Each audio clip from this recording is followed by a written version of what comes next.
Hello everyone, welcome to Mister Science Watch. और आज की हमारी टॉपिक है पैकिंग एफिशिएंसी। तो क्या है packing efficiency? The percentage of total space filled by the particle is called packing efficiency. The percentage of space filled by particle मतलब कौन से स्पेस को पार्टिकल्स फिल कर रहे हैं। तो देखिए, तो हमने पहले एक वीडियोस में पढ़ा है कि यूनिट सेल के बारे में। अब देखिए, ये है एक यूनिट सेल, ठीक है। और यूनिट सेल में हमने पढ़ा कि कॉर्नर्स पे पार्टिकल्स होते हैं, ठीक है। जितने भी 8 कॉर्नर हैं, हर एक 8 कॉर्नर पे एक एक पार्टिकल है। फेस सेंटर्ड है तो फेस के सेंटर में होता है, बॉडी सेंटर्ड है तो बॉडी के सेंटर में होता है, ठीक है। तो ये देखिए, इन पार्टिकल्स में होता क्या है कि ये पार्टिकल्स तो होते हैं स्फेरिकल, राइट। अब स्फेयर्स को अगर हम कितना भी एक साथ जमा कर लें तो इनके बीच में कुछ स्पेस बच जाता है। मतलब ये स्फेयर्स इस क्यूब को कंप्लीटली फिल नहीं कर सकते कभी भी। इसमें हमें टेट्राहेड्रल, ठीक है, या ऑक्टाहेड्रल 2 वॉइड मिल जाते हैं। कहीं पे टेट्राहेड्रल, ऑक्टाहेड्रल, इस तरह से। तो यही जो वॉइड्स जो हैं ये पैकिंग एफिशिएंसी को कम कर देते हैं, ठीक है। मतलब कभी भी कोई क्यूब को स्फेयर्स 100% फिल नहीं कर सकते हैं, ठीक है। It will be less than 100%। तो यही हमें निकालना है कि किसी स्फेयर ने कितना स्पेस फिल किया इस क्यूब के अंदर या यूनिट सेल के अंदर। तो देखिए, ये 3 तरह से हम इसकी कैलकुलेशन को देखेंगे। तो आते हैं पहले वाले पे। तो फर्स्ट जो हमारे पास है वो है सिंपल क्यूबिक स्ट्रक्चर, ठीक है। ये आप देख सकते हैं, अभी मैंने डिस्कस किया आपके साथ कि सिंपल क्यूबिक में क्यूब के कॉर्नर्स पे पार्टिकल्स प्रेजेंट होते हैं। अब सपोज कीजिए कि इस क्यूब की जो एज लेंथ है वो है a और इन स्फेयर्स की रेडियस जो है वो है r। तो अगर हम स्फेयर की वॉल्यूम निकालें, ठीक है, वॉल्यूम ऑफ स्फेयर, स्फेयर की वॉल्यूम क्या होता है 4/3 पाई r क्यूब, ठीक है। अब देखिए, ये स्फेयर्स जो है वो कॉर्नर्स पे है और सिंपल क्यूबिक में मतलब ऑलमोस्ट इस तरह से स्फेयर्स रहते हैं। मतलब ये स्फेयर आपस में एक दूसरे को कुछ इस तरह से, ठीक है, हाफ पार्ट रहता है स्फेयर का और ये बाकी हाफ पार्ट दूसरे क्यूब में चला जाता है, ठीक है। तो ये मतलब ये जो हाफ लेंथ है ये है रेडियस और इधर से भी हाफ लेंथ है रेडियस। तो a इक्वल टू क्या हो जाएगा, जो a है मतलब एज लेंथ जो है वो हो जाएगा 2r, ठीक है। और इस क्यूब की वॉल्यूम क्या होती है, वॉल्यूम ऑफ क्यूब, क्यूब की वॉल्यूम हमें पता है कि क्यूब ऑफ द साइड, मतलब length into breadth into height करेंगे तो क्यूब की वॉल्यूम निकल जाएगी। तो a cube, and a cube यहाँ पर क्या है 2r whole cube, that is 8r cube, ठीक है। तो हमें मिल गई स्फेयर की वॉल्यूम 4/3 पाई आर क्यूब और क्यूब की वॉल्यूम 8 पाई आर क्यूब। अब जो percentage of space occupied by sphere in this cube, कितना परसेंट स्पेस स्फेयर ने क्यूब में ऑक्यूपाई किया है वो हम कैसे निकालेंगे। तो देखिए, स्फेयर की जो वॉल्यूम है उसे अगर हम डिवाइड कर दें टोटल वॉल्यूम ऑफ क्यूब, ठीक है, और इस फ्रैक्शन को हम अगर मल्टीप्लाई कर दें 100 से तो परसेंटेज निकल जाएगा, ठीक है। तो लास्ट में हमने तो ये दोनों इंटाइटी निकाल लिए थे। तो 4/3 पाई आर क्यूब ये है स्फेयर की वॉल्यूम और वॉल्यूम क्यूब की क्या है तो 8r क्यूब, ठीक है, इंटू करेंगे 100 क्योंकि हमें चाहिए परसेंटेज। अब इसे अगर हम सॉल्व करें, ठीक है, सॉल्व करने का पार्ट मैं यहाँ पे आपको दिखा देता हूँ।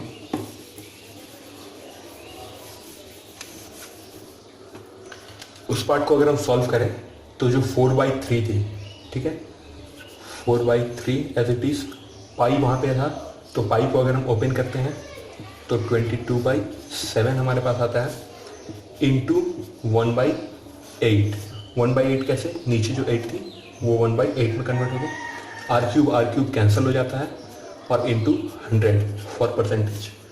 तो ये टोटल हमारा जो आंसर आता है इसमें सिंपल क्यूबिक की जो परसेंटेज होती है पैकिंग एफिशिएंसी वो होती है 52.4%। ठीक है, अब आते हैं नेक्स्ट पर। अब है क्यूबिक क्लोज पैकिंग CCP। ठीक है, क्यूबिक क्लोज पैकिंग या फेस सेंटर्ड भी हम बोल सकते हैं। इसमें मतलब हर एक फेस पे एक एक स्फीयर प्रेजेंट रहता है। ठीक है, इसका कैलकुलेशन मैंने अपने पहले की वीडियोस में आपको बताया हुआ है कि इस क्यूब में, इस यूनिट सेल में टोटल कंट्रीब्यूशन या नंबर ऑफ स्फीयर्स जो है वो होते हैं 4। कैसे? कॉर्नर्स, 8 कॉर्नर्स पे कंट्रीब्यूशन होता है 1/8 का। ठीक है, और हर एक फेस जो है, ठीक है, 6 फेस है, हर एक फेस पे हाफ कंट्रीब्यूशन है। ठीक है, तो इस तरह से सॉल्व करने पर 1 + 3 = 4, यानी टोटल नंबर ऑफ स्फीयर्स जो यहाँ पर प्रेजेंट है वो है 4। ठीक है, एज लेंथ है a, रेडियस हमें पता है r, तो वॉल्यूम क्या होगी स्फीयर की अभी हमने निकाला 4/3 πr³। ठीक है, और यहाँ पे नंबर ऑफ स्फीयर्स कितने हैं? तो 4 है, इसीलिए टोटल वॉल्यूम जो स्फीयर्स की इस यूनिट सेल में होगी वो होगी 4 × 4/3 πr³ which is equal to 16/3 πr³। ठीक है, अब आगे हमें चाहिए क्यूब का एज लेंथ। देखिए उसे कैसे सॉल्व करेंगे। क्यूबिक क्लोज पैकिंग जो है इसमें क्या होता है कि यहाँ पर आप देखिए इस डायगोनल वाले पार्ट में, ठीक है, यहाँ स्फीयर है 2 कॉर्नर पे और इस फेस में भी बीच में स्फीयर है, तो ये जो डायगोनल है ये इक्वल टू हो जाता है 4r। 4r कैसे होता है? देखिए सपोज कीजिए कि ये वाला पार्ट है, ठीक है, स्फीयर जो यहाँ है कॉर्नर पे उसका एक कंट्रीब्यूशन इधर हो गया, आधा रेडियस इधर आ गया इस कॉर्नर वाला रेडियस स्फीयर का, और बीच में फेस में एक स्फीयर है। तो अगर हम देखें तो एक रेडियस हमें यहाँ मिलता है, दूसरा रेडियस यहाँ, और यहाँ जो है ये कंप्लीट डायमीटर मिल जाता है। तो डायमीटर क्या होता है? 2r होता है, मतलब 2r यहाँ प्लस r = 4r। ठीक है, तो अगर हम इसे नेमिंग करें हर एक कॉर्नर्स की, जैसे इसे अगर हम कर दें a, ठीक है, यहाँ अगर हम लिख लें b c, ठीक है, इस तरह से अगर हम नेमिंग कर दें तो देखिए अगर हम सॉल्व करेंगे तो AC हमें क्या मिलेगा? नॉर्मली अभी जो मैंने आपको बताया उससे AC है 4r। ठीक है, और अगर आप यहाँ पे गौर से देखोगे तो ये वाला पार्ट जो है वो तो राइट एंगल है, ठीक है, और पाइथागोरस थ्योरम अगर हम लगाएंगे तो मिलेगा क्या हमें?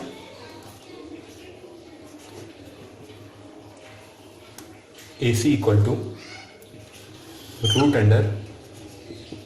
√AB² + BC²। ठीक है, AB² + BC²। ठीक है, तो यहाँ पर देखिए एज लेंथ जो है वो हमें पता है कि a है, एज लेंथ इज a, तो वही अभी हम यहाँ पर पुट कर देंगे कि √A² + A²। मिलेगा क्या हमें? √2a², और अगर ओपन करते हैं तो √2a। ठीक है, तो √2a हमें मिल गया। AC = √2a, और एक बार हमें पता है कि AC = 4r, तो दोनों इक्वेशन को इक्विलेट अगर हम कर दें तो हमें क्या मिलेगा? √2a = 4r। ठीक है, यहाँ से अगर हम इस a को देख करके √2 को इधर लेकर के जाएं तो क्या मिल जाएगा? 4r/√2। ठीक है, अब हमें मिल गया एज लेंथ, जो इसकी एज की लेंथ है। अब हमें निकालना है क्यूब की वॉल्यूम। तो वॉल्यूम क्या होगी? एज लेंथ है 4r/√2, तो वॉल्यूम हमें करना है क्यूब। A³ = 4r/√2, और इसका होल क्यूब अगर हम कर देते हैं तो वॉल्यूम मिल जाएगा। सॉल्व करने पर हमें क्या मिलेगा? 4 का क्यूब 64, यहाँ पर r³ और नीचे √2 का अगर क्यूब करते हैं तो 2√2, ठीक है।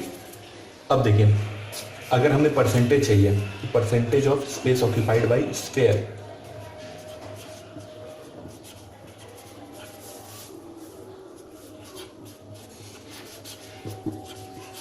ऑक्यूपाइड बाय स्फीयर, यही तो हमें निकालना है ना। इसका लास्ट सॉल्व जो मैंने किया उसमें आपको उसका फॉर्मूला मिल गया कि वॉल्यूम ऑफ स्फीयर बाय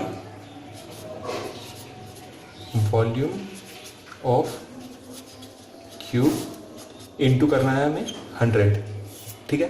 तो चलिए, दोनों चीज़ें हमें मिल चुकी है, अब इसे आगे हम सॉल्व करते हैं। तो हमने यहाँ पर दोनों ही वॉल्यूम को पुट कर लिया है, ठीक है। इक्वेशन में हमारे 16/3 pi r cube divided by 64/2√2 r cube और इंटू 100, ठीक है। अब आप देख सकते हैं यहाँ पे आर क्यूब कैंसिल, राइट। इसे फर्दर सॉल्व करेंगे तो क्या होगा, 16/3 इंटू पाई की वैल्यू अगर हम लिख दें 22/7, ठीक है, इंटू ये जो है ये इस तरह से बढ़ती हो जाएगा तो 2√2/64 इंटू 100, ठीक है। अगर इसे हम सॉल्व करते हैं आगे, आप सॉल्व करके देखिए इसे, तो आपको मिलेगा 74%, ठीक है। मतलब क्यूबिक क्लोज पैकिंग या फेस सेंटर्ड की जो पैकिंग एफिशिएंसी है वो है 74%, राइट। तो दो हमने सॉल्व कर लिया। अब आता है बॉडी सेंटर्ड या BCC, उसमें कितनी पैकिंग एफिशिएंसी और कैसे सॉल्व करते हैं, चलिए नेक्स्ट इसको करते हैं। देखिए, बॉडी सेंटर्ड क्यूबिक BCC में क्या होता है कि पहले के वीडियोस में आपने देखा होगा कि यहाँ पर होते हैं टोटल 2 स्फीयर्स कैसे, 8 कॉर्नर्स इंटू 1/8, ठीक है। प्लस करते हैं क्या, बॉडी के सेंटर में जो है वो कम्प्लीटली बॉडी में ही रहता है, वो किसी और दूसरे यूनिट सेल के साथ शेयर नहीं होता है, तो वो हो जाता है 1, मतलब 1 + 1 = 2, ठीक है। तो BCC में 2 स्फीयर्स प्रेजेंट होते हैं, राइट। अब इसका भी एज लेंथ है A और रेडियस है R, ठीक है। Volume of sphere 4/3 pi r cube, तो टोटल वॉल्यूम क्या होगी,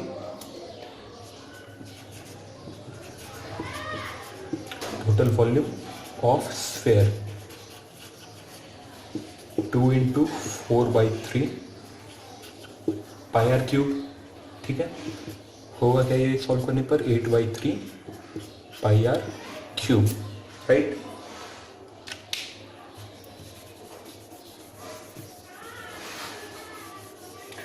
अब देखिए, इसमें ट्रिकी पार्ट क्या है कि यहाँ पर जैसे ये ABC हमने लिया, राइट। अब हमें पहले निकालना है इसमें AC निकालेंगे, और इसमें एक चीज़ हमें देखना है कि ये जो पार्ट है स्फीयर्स का, जैसे AC वाला जो पार्ट है, ठीक है, इसमें मतलब इस तरह से आप देख लीजिए, स्फीयर्स अगर प्रेजेंट है तो वो स्फीयर्स कुछ इस तरह से प्रेजेंट है, राइट। मतलब डायगनली भी स्फीयर्स आपस में एक दूसरे को टच नहीं करते हैं, और एज जो है, एज में भी स्फीयर्स आपस में एक दूसरे को टच नहीं करते हैं। तो जो A हम निकालेंगे वो निकालना हमारे लिए मुश्किल हो जाता है। A हमें कहाँ मिलेगा, तो इस वाले पार्ट पर मिलेगा, ठीक है। मतलब ये क्यूब का जो ओवरऑल डायगोनल है उसमें हमें मिलेगा A, क्योंकि यहाँ पे 4R हो जाएगा, राइट। तो इसे हम एक और नेमिंग कर देते हैं D, तो ABC और यहाँ हो गया D, तो AD = 4R होगा। लेकिन AD हम डायरेक्ट नहीं निकाल सकते हैं, पाइथागोरस लगा कर पहले हमें AC निकालना होगा। जब हमें AC मिल जाएगा तो AC² + CD² = AD, ठीक है। रूट मतलब 8 रूट अंडर करने पे पाइथागोरस लगा करके। तो मैं इक्वेशन थोड़ा लिख देता हूँ आपके लिए। अब आप देखिए कि पहले हमने सॉल्व कर लिया है AC, ठीक है। ये इस डायगोनल को सिंपल जैसे लास्ट में हमने पिछले में हमने सॉल्व किया था CCP में, उसी तरह से AC को हमने सॉल्व किया। तो √2a², अभी होल रूट है इसीलिए a² लिख रहा हूँ, अदरवाइज √2a, ठीक है। तो कंफ्यूज इसमें होने की कोई चीज़ नहीं है। AD क्या है हमारा, AC² + CD², ठीक है। तो रूट अंडर हमें 2a² + a², क्योंकि CD तो a है, सॉल्व करने पर √3a। ठीक है। अब देखिए √3 और a अलग है। AD मैंने आपको थोड़ी देर पहले बताया कि 4R होगा, ठीक है। 4R कैसे होगा, तो वही सेम फॉर्मूला है कि मतलब एक बीच में ये जो है बॉडी सेंटर्ड वाला और यहाँ से हाफ हाफ स्फीयर आते हैं, ठीक है। तो इस तरह मिला करके 2R यहाँ, 1R यहाँ और 1R यहाँ, ठीक है। तो टोटल मिला करके 4R हो जाता है। रफ डायग्राम मैंने बना करके आपको दिखा दिया। तो यहाँ से हम सॉल्व कर लेंगे a इक्वल टू 4/√3R, ठीक है। जब हमें a मिल गया है तो वॉल्यूम हमारी क्या होगी, वॉल्यूम ऑफ क्यूब,